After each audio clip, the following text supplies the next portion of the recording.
Welcome to the Explainer. So, if you've ever stared down a looming deadline, felt that awful pit in your stomach, and then inexplicably decided it was the perfect time to organize your spice rack instead of actually working, well, you are in exactly the right place. Today, we're taking a structured, science-backed journey into the mechanics of why we delay. And look, our goal here is absolutely not to shame ourselves for putting things off.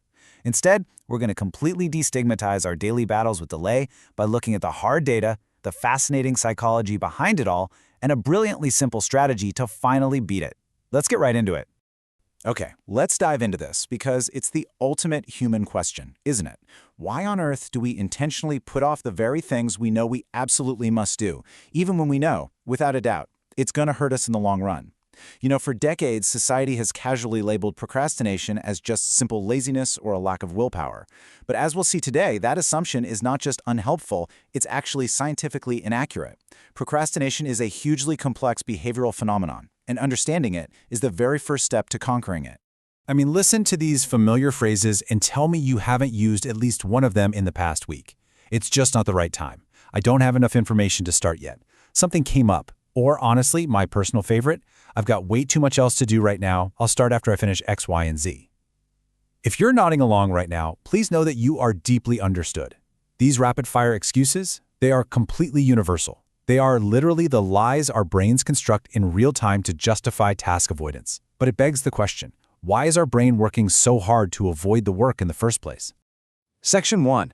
The procrastination problem. More than just laziness.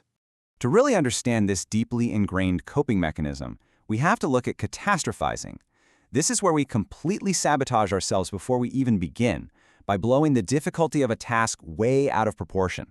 We convince ourselves that writing that report, or, say, starting that new workout routine, isn't just going to be mildly uncomfortable. We tell ourselves it will be agonizing, impossibly tough, or just mind-numbingly boring.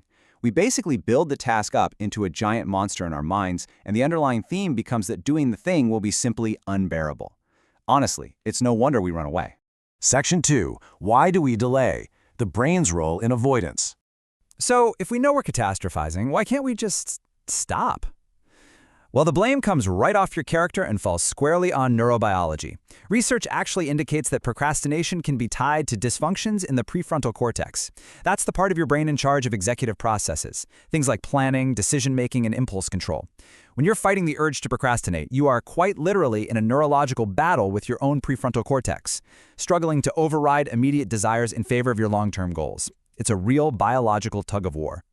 And the thing is, our brains don't just glitch out randomly. They respond to specific triggers. Psychologist Dr. Tim Pychyl hit the nail on the head when he identified 6 specific task attributes that trigger our instinct to delay. We are heavily pushed toward procrastination when a task is unstructured, when it's difficult, when it lacks meaning or importance to us, when it's frustrating, boring, or when it lacks intrinsic reward, meaning, it's just not engaging.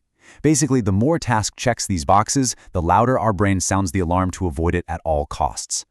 To ground this emotional feeling of delay in concrete academic theory, researchers often use something called the Temporal Motivation Theory, or TMT.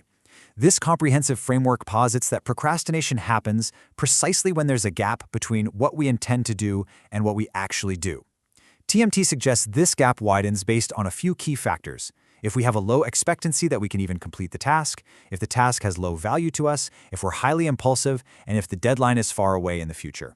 So high impulsiveness combined with a distant deadline, that is essentially a perfect recipe for delay. But right before we paint all procrastination with the exact same negative brush, we have to look at this fascinating distinction. There is passive procrastination, which is what we usually think of, characterized by paralyzing worry, task avoidance, and a total failure in self-regulation. But then there is also active procrastination. Believe it or not, some people purposefully delay tasks to work more efficiently under pressure. For active procrastinators, waiting until the last minute doesn't cause paralyzing fear. It actually cranks up their motivation, sparks creative strategies, and allows them to efficiently knock out other items on their to-do list while they wait. Pretty wild, right? Section 3. The hidden costs. Beyond missed deadlines. For the vast majority of us dealing with passive procrastination, though, the toll is severe, and it impacts both our mental and physical health.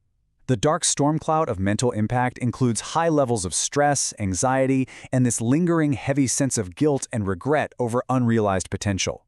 Professionally and academically, it obviously leads to lowered performance and burnout, but it even manifests physically. Chronic procrastinators are actually more likely to experience acute health problems like insomnia, digestive issues, and muscle tension or pain.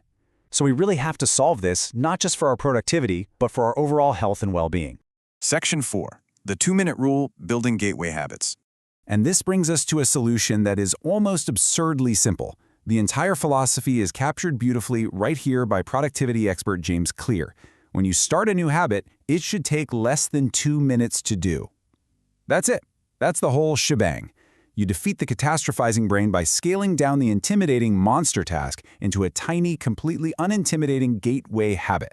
The actions that follow those 2 minutes might be hard for sure, but the first 2 minutes absolutely must be incredibly easy. Notice the stark contrast here.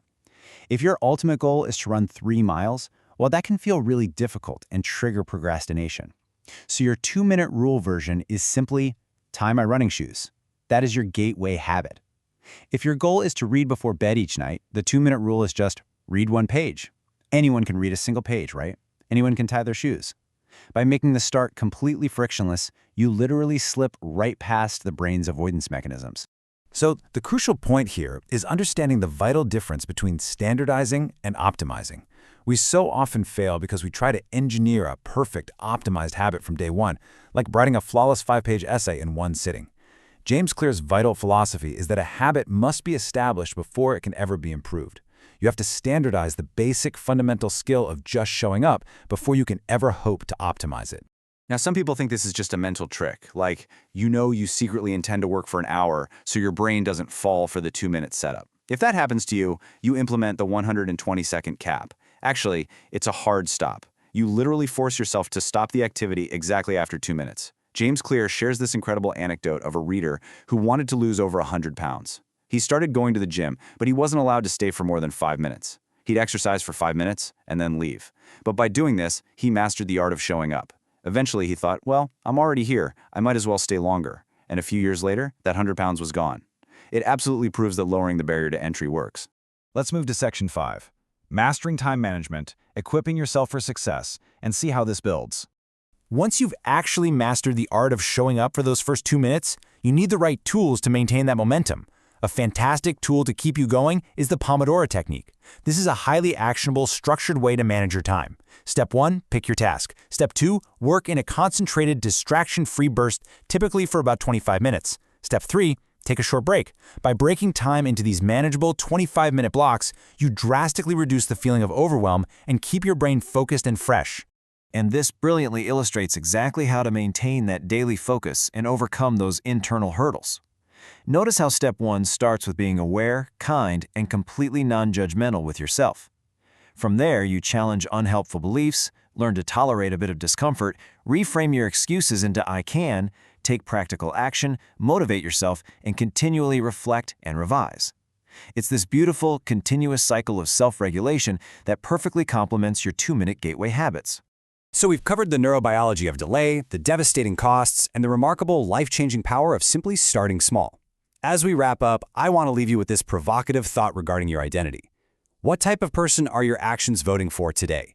Because ultimately, 1 minute of guitar practice is vastly better than none. One single push-up is infinitely better than not exercising at all. Every tiny 2-minute action you take is casting a vote for the new identity you want to build. You are proving to yourself that you are the type of person who shows up. So what 2-minute action are you going to take right now? Thank you so much for joining me for this explainer, and I absolutely cannot wait to see what you accomplish.